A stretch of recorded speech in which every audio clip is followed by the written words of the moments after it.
Hi, everyone. Welcome back to Title IX Insider. Today, we are welcoming Dr. Carrie Chapman, a wonderful colleague and friend that I've invited on to have some serious conversations about some of the executive orders that have been released by the Trump administration. And so, we're going to do a little bit of a deep dive conversation. And I would love for Dr. Chapman to go ahead and introduce herself now. Hey, Carrie. Hi, yes, thank you, Sandy. It's a pleasure to be here with you today. As you mentioned, we've gone back many years and excited to bring my background in policy to this conversation about this recent executive order to our conversation today. Awesome. So, with that said, do you want to go ahead and introduce the topic? Like, what are we chatting about? What are some of the things that have stood out? And, where are we going to land in this conversation? I have no idea, but I'm excited to see. Yep, that sounds great. So the executive order that is the focus of our conversation today was just released earlier in the month, and it's an executive order titled "Keeping Men Out of Women's Sports."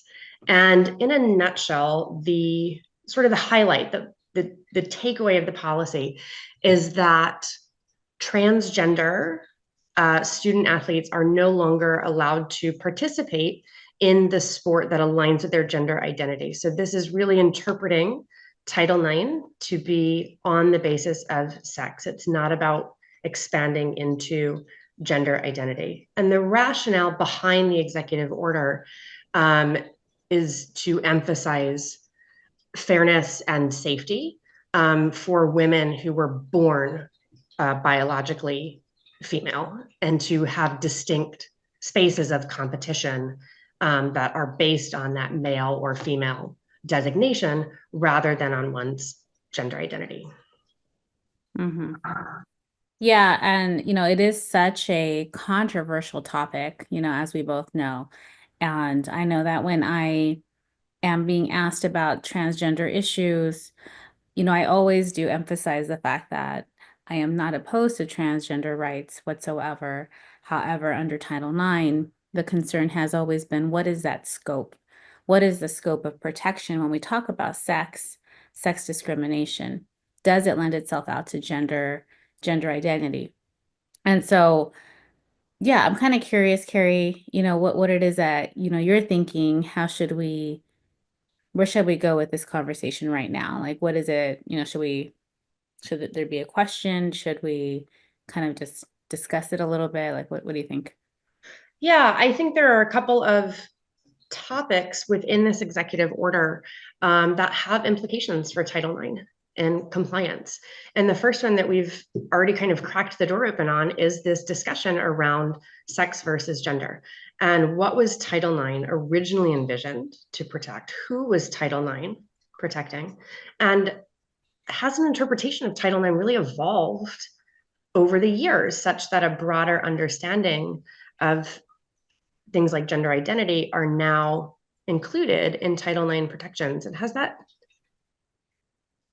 vacillated over time? We certainly have seen a broadening and restricting of protections, particularly in the most recent changes in federal administrations, where there's been this sort of back and forth around what this means. And so, the question that I'm left with is this executive order in line with the original intention of Title IX, or does Title IX need to broaden to match society as society progresses? Mhm, mhm. Yeah, good question. I think in previous videos that I've done, I haven't done the deep dive conversation piece like I'm going to do with you today. And as I've said in the past, I'll repeat now, when Title IX first started, it started off as a sexual harassment situation that began with the person that I know as the godmother of Title IX. Her name is Bernice Sandler. And Bernice Sandler was a PhD. She and many other female PhD faculty within a higher education institution were trying to get tenure. And they were being told, we don't care you have a PhD, you guys belong in the kitchen, having babies. Don't even try to to obtain a tenure position, much less try to get something beyond your sex and what you deserve, because you're a woman. Leave that for the man. And so what Bernice Sandler did is she went to her local senator. A bill was written, all of this, eventually led into the 1972 Education Amendment being passed, where sex discrimination was the key focus. And they played around with the words themselves. It's not a very lengthy Title IX phrase that we look at, right? I know you and I have discussed that. It's just a few words. And these few words, man, we talk about being impactful. We have thousands of pages of explanation for a phrase, for a sentence. And they played with those words because I have read research on it. I have looked at the documentaries on it. And they purposely described it as sexual discrimination because they knew that if they would have worded it as sexual harassment, it probably wouldn't have passed. And so when they described it as sexual discrimination, it was in order to address the unfair advantage that men had over females, especially at that point for academia, right? And you and I both know doing our PhDs, I mean, it's no joke. You are really working your butt off really hard to get your doctorate, and so rightly so, you definitely need to be recognized for it. And if you're trying to get a better position, you should not be knocked down because you have worked just as hard, if not harder, than your male counterparts. And so what Bernie Sandler did, with the individuals involved, they worked at getting the 1972 Education Amendment passed, describing it as sexual discrimination, but the intent was always sexual harassment to ensure it was an equal playing field for females and males to be able to get into those positions. And so that's how it began. And so when we talk about the scope of Title IX changing, I'm not quite sure it has evolved and changed over time. In a lot of ways, I think it's maintained the exact same way. It's except that the population has not understood it, except that individuals have not truly been educated on it to understand the roots of it, why it's in place, the purpose of it, who it's in place for. And so many times people, when we talk about Title IX, they think it's all about athletics. They don't even recognize the sexual harassment, sexual violence portion of it. When we look at it, it really is a sexual discrimination umbrella. And within it, it houses sexual harassment, athletics, and equity, and this advantage versus disadvantage between men and females. Well, it's so interesting to get that sort of early history because I would look at this from a policy perspective and say, because the wording harassment was not included in the original bill, it has since expanded to encompass that as a concept. And really, I think in mid 1990s, 1997, with the sexual harassment guidance, laid that foundation for it to be explicitly recognized. But the perspective that you're bringing is so interesting because it's talking about kind of this spirit of Title IX, that it was actually originally designed to get at that. So a broadening, if we want to use that word, of discrimination into harassment is really just recognizing something that it was always designed to protect anyway. Now we're just giving it a word that's more acceptable. And so with that perspective in mind, it is sort of interesting when we look at this bigger question about sex discrimination and does sex get the opportunity to evolve to include gender identity, which is really that fundamental question that's in this executive order. Is this is advantageous or disadvantageous for whom and at what expense? And I think it leads me into sort of a related topic about this athletic participation piece, which is, are there financial implications here? If Title IX is fundamentally about ensuring equity in admissions, in participation, in protections against discrimination and harassment, you know, for men and women, what does that look like when we talk about things like scholarship opportunities that would have, I would argue, probably historically been designed to help women get into a place to be able to afford to attend the university, that could now be awarded to a transgender woman? Does that raise a question around fairness in the way that's understood through Title IX?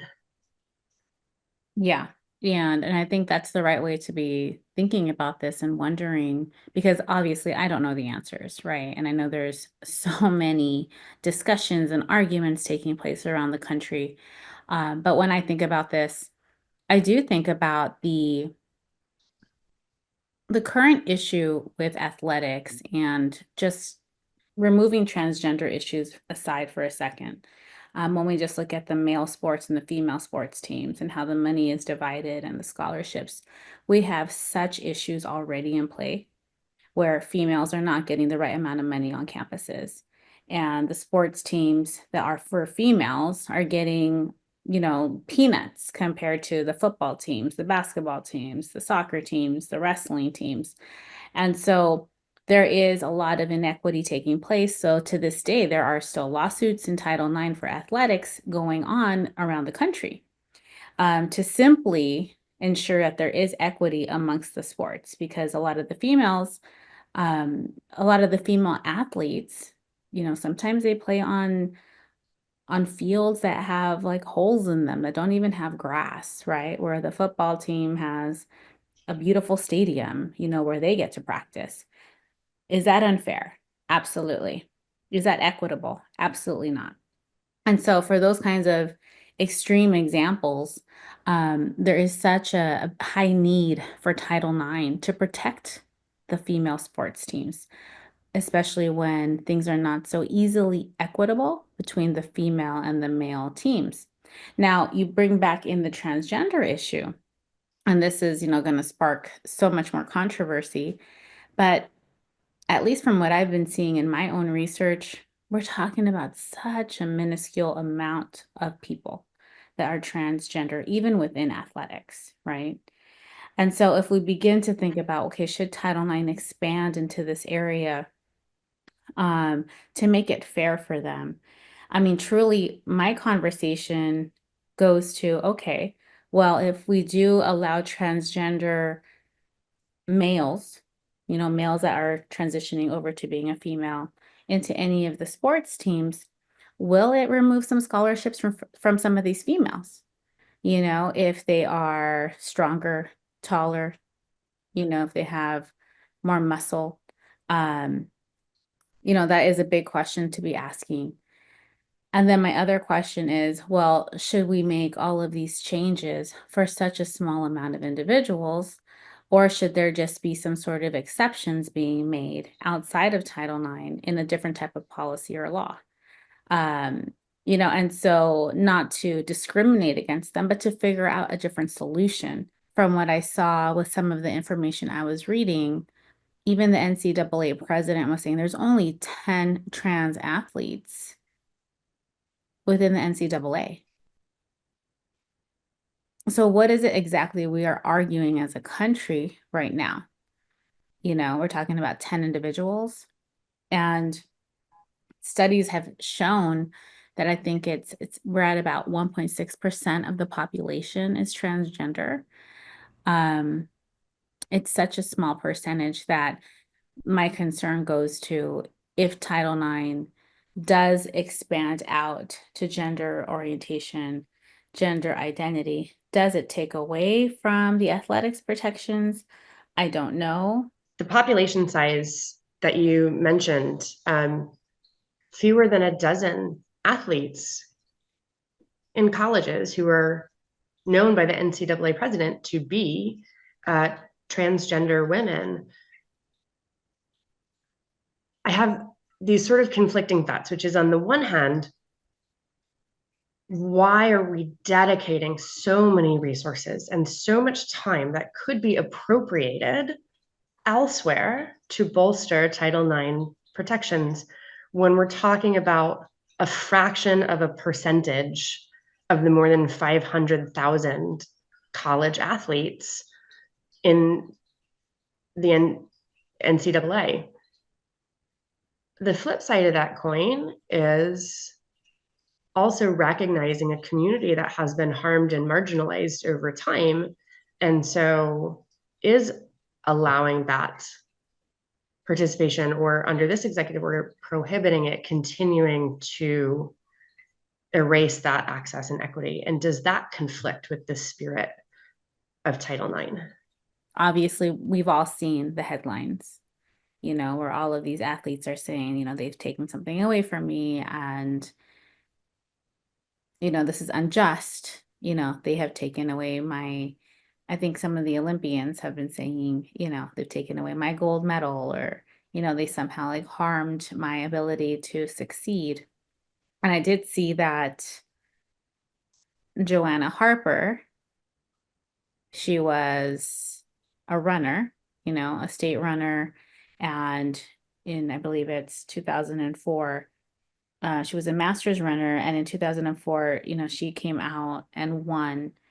And she herself states that, as a transgender individual who took hormone replacement therapy, she actually does believe that individuals in athletics should do some sort of hormone treatment because the testosterone apparently is like 15 times the amount in males over women. And so she does feel that there may not be a huge advantage at the end of the days from what I'm seeing in research right now, but there could be some. And that is where she feels that in order for there to be a fair playing field, there should be some sort of hormone replacement treatment. And up until recently, like literally this last year, the NCAA had it approved for athletes in the elite athletic areas. They had to be in some sort of testosterone suppression program in order for them to compete. And I was, reviewing the new NCAA guidelines, and now they do allow for transgender to practice and participate on the teams, if they are, whether they are or are not taking hormone replacement therapy, but they're just not allowed to compete, but they can practice. And so I found myself really curious and wondering and thinking about that because the individuals are still practicing. So what is that saying in this whole argument? Right. If it really was a question of safety, as some of the proponents of an executive order like this would argue, then why is the line for safety drawn at practice versus competition? Mm-hmm. Yeah. And so even there, I think, that's kind of an area that I think a lot of people are not addressing or talking about. I don't think a lot of people realize that that's what's been approved and what's going on. Um, I was looking at the executive order from the Trump administration and looking at what the NCAA is approving. And so there seems to be this gray area where they're allowing individuals to practice, but just not compete. Um, yeah, so I mean, I guess at that point I would be arguing, well, if they're able to practice like you just said, then why can't they compete? Like what is the problem? Um, and because there are so few of these athletes that are described as transgender or non-binary, um, I do agree. Like, why are we dumping so many resources and conversations into it? And again, it always leads me back to, this is just something being weaponized politically to divide the country, unfortunately, and to really, in many ways, I've said this in other recordings I've done, to harm Title IX in a lot of ways. Title IX is supposed to protect individuals, and it's not just women. Title IX is supposed to protect everyone because, along with the description of sex discrimination, sexual discrimination, the first few words indicates that it is a protection for all. It is not just a protection for women. It is not just a protection for men. It is for all. Have I been very hesitant to say that it should include gender identity and gender orientation? Yes, I have, because of the fact that I do see the importance of the protections provided to females and women. However, when I look at sexual discrimination as a blanket term, as an umbrella term, it is there to protect everyone. If you are not inclusive enough of a transgender community, then you are part of the erasure movement. If you are completely embracing of the community, then you're not supporting women who have biological females who have worked so hard to fight for this type of equity that is protected under Title IX. So it's such a sticky conversation because there are no easy answers. There's more complexity to this than what we, there's just so much complexity to it. Cases that are getting all of this attention, and some of the research we did looking, probably the most famous case associated with this with Leah Thomas, a transgender swimmer from the University of Pennsylvania, who actually participated for a couple of seasons on the male swimming team, and then removed herself from competition for over 2 years while undergoing that hormone replacement therapy or hormonal suppression. And came back, and everyone's talking about, this one case and how it prohibited other biologically born females from getting their opportunity to set a record or excel, in their sport. But the flip side, nobody's talking about the fact that Leah Thomas also lost competition. She didn't just routinely win these. So this advantage argument starts to get a little muddled for me, which leads me then into a question of, does it vary by sport? And does that start to are those waters too murky to dive into to say full participation based on your gender identity is permissible in things like non-contact sports, but is regulated, barring even practicing, from sports that come at, say, a higher risk of physical engagement? So prior to our conversation, I was looking up what are those combat sports within K through 12, let's just say, college. Obviously, we all think about football, wrestling, but basketball could be considered a combat sport because there is some aggression there. But then again, it's the number of athletes that are transgender are so minimal. It is, again, what I keep coming back to. I think people worry far too much on the safety aspect of the locker rooms when we are talking about one individual out of thousands. I believe there have been some situations where one individual assaulted somebody else. That doesn't mean it was a rape. It means that they may have just punched them, pushed them, kicked them, and if somebody categorizes that as a sexual assault, because of a different sex, for example, all of a sudden people think it's a sexual assault that is equivalent to a rape and not necessarily true.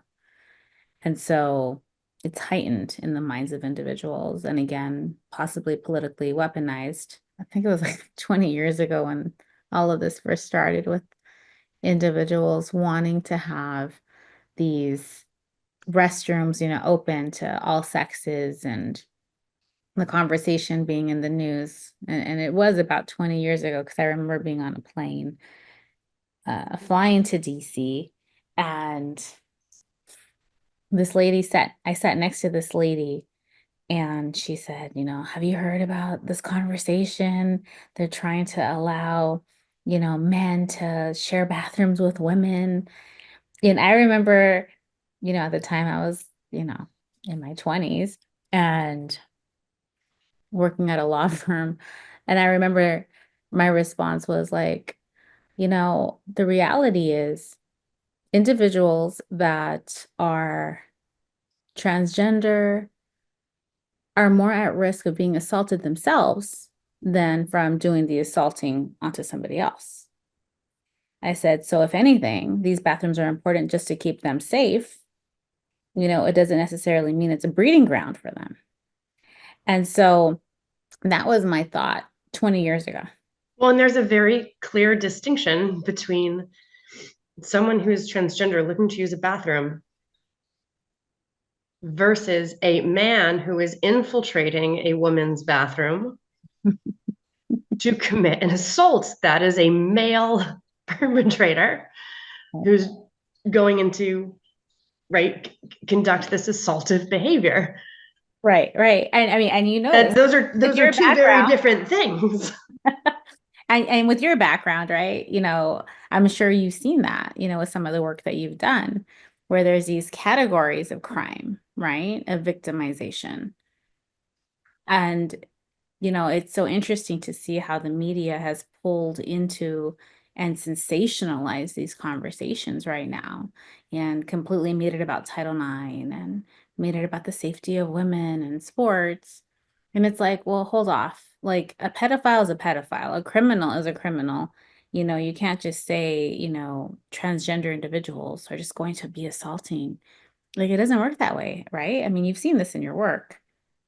Oh, absolutely.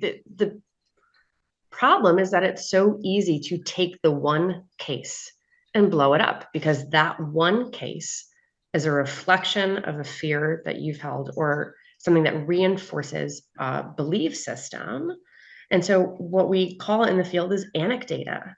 This is one individualized experience, and it's not reflective of a broader population. And so, the harm that can be done to populations, particularly marginalized communities, the LGBTQIA plus community being one of the largest, are, to your point, already at higher rates of victimization, suicidality, homelessness, substance use, untreated serious mental illness, and other behavioral health disorders. So we already have communities that have been disenfranchised, disempowered, um, there's no research that I am familiar with that suggests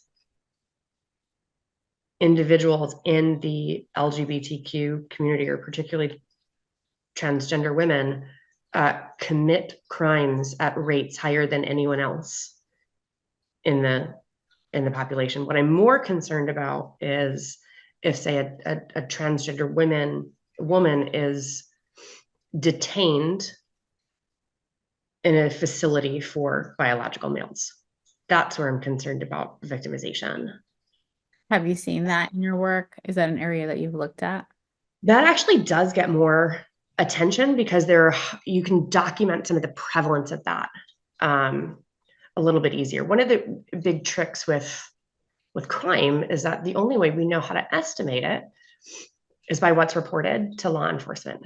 And so we also know that things like cases of sexual assault, of domestic violence, of intimate partner violence, um, are far less likely to get reported. So we don't know sort of the full breadth of what's going on. But when we talk about sort of facility conditions, those statistics are much more readily available, in large part because of PREA, the Prison Rape Elimination Act, and what needs to sort of be documented. When we talk about Title IX and we talk about the safety issue and concern of transgender individuals, near females in the locker rooms because of athletics and sports, I think that should be considered a myth, at this point. And it is something that is so rare and should truly not be a conversation piece, at least in my opinion. What do you think about that? I completely agree with you. Um, I don't know that I'm trying to find cases where that's documented. I mean, none are coming to mind. I'm sure there might be a handful of cases out there. I'm not naive to that, but this is not some pervasive, widespread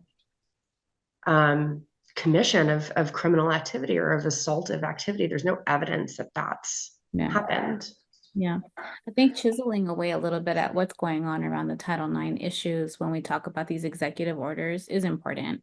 It's the safety aspect. Okay, so we kind of have discussed that a bit. It's the scholarship, portion. Like, does it really take away from somebody? And, truth be told, if I were to look at Bernice Sandler, who passed away, several years ago, but if I were to be in front of Bernice Sandler in 1972 and I tell her, oh, well, it's just one faculty position. How many women faculty really are there? Like, come on, like, you don't necessarily need to have that promotion, do you?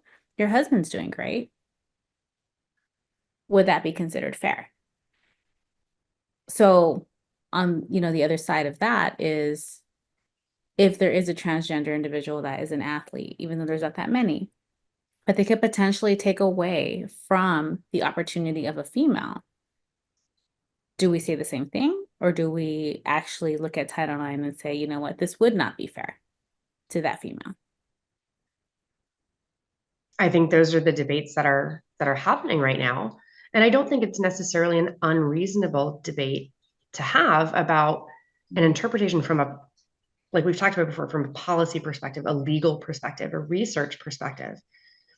What are these considerations around fairness, around equity? But also being mindful of not letting these sensationalized events lead to this continued political weaponization. That if this really is a question about fairness, then it has to be conducted outside of our own ideologies, our personal feelings about different identity groups, and say what is actually in the spirit of Title IX. Because otherwise it becomes, I think, a conversation around individual political beliefs, value systems, but that's not really what the letter of the law is that we're trying to figure out. And so if these conversations can happen in a way that aligns with sort of that spirit of interpretation, I think there's space for that. In the way that you sort of reframed it around what would this conversation have looked like in 1972? What does it look like 50 years later? Is a really helpful way to think about this. And one thing within Title IX that I've always worked on is ensuring the vulnerable populations are always at the head of what we analyze in a campus or at a school system. It's the primary groups to incorporate and design prevention plans, prevention education plans, so that they're not sexually assaulted, sexually harassed, or go through any type of inequity. And those vulnerable groups have always included minorities, females, LGBTQ+, those with disabilities, for example. And so when I think about these vulnerable groups and I think about how Title IX overall is definitely for everyone, but then you want to target these vulnerable groups to ensure that they're extra safe because unfortunately they're vulnerable for a reason. These perpetrators, these individuals that harm tend to focus on the vulnerable populations. And so when you ask, should Title IX be expanded for the times 50 years later today, what would Bernice Sandler say today? What would she really say? She'd probably say, you have to include this population that is growing in society. And you have to acknowledge the fact that they exist, whether you agree with it or not, whether you like it or not, whether you're liberal or conservative, if you're Christian or atheist, doesn't matter. And excluding them is not necessarily the right way to go about this. Even when I was reading the NCAA, the newest rules and guidelines that were just released a few months back, they do discuss and include, it's not a major point, but they include the fact that if there is a transgender individual that is not obtaining any hormone treatment of any sort and they are practicing, but they want to compete, basically it's described as there should be a mixed team sport. And the mixed team sport, then would be with both genders. And I've always felt that at the beginning of these conversations about athletics and transgender rights, I've always felt that there needs to be more of an emphasis regarding the mixed teams, more of an explanation of what do these mixed teams do, what can they obtain financially, what kind of support can they get, what kind of resources can they get. I think we're missing the boat when we don't discuss the blend of a sports Mhm. team. I think it's something that I haven't heard too many people talking about, to be quite honest. About like mixed teams. Mhm. I don't know much about it. I mean, I wouldn't object in theory, obviously, to a designation that accommodates all of that if it actually does result in kind of a path forward to ensure that, particularly under Title IX, that it also is given a proportional amount of funding and the resource sort of support that other um, sports teams are granted. I mean, that could certainly be a path forward. I think the biggest challenge that I would consider, again, not to diminish um, a marginalized community because of this size, but if we're talking about, again, less than a dozen people, is it, you know, what does the implementation sort of look like? Or we could just go do it and get the funding, because then there's going to be 10 sports teams. Yeah. No, I mean, I think about it like when I was in high school, they wouldn't allow females to play football, right? And then, Right. like, state by state, over the years, some allow females to now play with the guys. Some probably still don't, depending on the sports team and whatnot, right? This is a male team, this is a female team. But if you were to start opening up some of these teams to allow for the opposite gender, opposite sex to come in, why couldn't there be more acceptance to having mixed teams? And maybe that could become the area that is the focal point, for this conversation now. Because I can tell you, like when I was younger, there was a whole bunch of females that I was surrounded with. We all wanted to play sports teams with the guys, and we weren't allowed to. Yeah. Yeah. I mean, I certainly see spaces of there's blended teams existing in college campuses. I was a part of quite a few of them myself, but they're existing more in that club space, that intramural activity. So we're not talking about kind of like designated athletic programs. And so if that mentality is sort of is already there, is there an opportunity, again, within sort of the spirit or interpretation of Title IX to sort of formalize that within like programs that are offered by athletic departments on a competitive level? Right. Yeah. I think with Title IX, what's happened thus far is the LGBTQ population has just been, negatively attacked versus thinking about how do we provide that inclusion so that way it's fair for everyone, not just special treatment for LGBTQ per se. And so I think that's where we're kind of missing the buck there. I go back to the bathrooms again because when we go to a restaurant or you're in your own home and you're using the restroom, most homes don't have a male versus female bathroom. I wish they did. Everyone, everyone is using the bathroom. It's just called a bathroom in your home. I mean, I think most homes, normally are kind of that way, right? You don't refer to, I'm sure, Carrie, you don't refer to your bathroom in your home as the female bathroom, right? You don't designate. No, we do not. It is just the bathroom. Yeah, yeah. So we don't designate it that way.